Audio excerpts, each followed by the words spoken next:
พ่อใหญ่เจ้าสิไปไสคือตื่นแต่เช้าแท้มื้อนี้น่ะอ๋อกูสิฟ้าวเดินทางไปนาซาไปเฮ็ดหยังก็ว่าหนึ่งมึงฟังลูกสาวกูน่ะอยู่อเมริกาไปได้ผัวอยู่พุ่นน่ะมันส่งเงินมาให้กูบอกว่าให้กูไปดาวน์รถไถว่าซ่านไปจองตั๋วไปกับพวกนาซาแม่นบ่เขาสิออกแล้วนี่กูสิฟ้าวไปลบๆกูสิฟ้าวไปเอาเจ้าไปก่อนเด้อเดี๋ยวค่อยสิตามเจ้าไปทีหลังมึงก็สิไปคือกันบ่ซั่นกูสิไปท่ามึงอยู่ดาวผู้โตเด้อซั่นเด้อมึงฟ้าวกลับไปเตรียมเอาของเด้อซั่น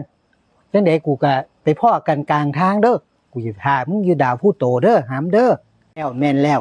ลูกสาวข่อยก็ส่งเงินมาให้คือกันว่าให้ข่อยไปดาวซูบารุว่าซั่นโอ้ซูบารุแม่นบ่ซูบารุนี่ดาวลูกไก่ตัวหั่นน่ะโอ้ซั่นพ้อกันเนาะเฮา พ่อใหญ่เจ้าสั่งกินกาแฟท่าข่อยเด้อเดี๋ยวข่อยตามไปที่หลัง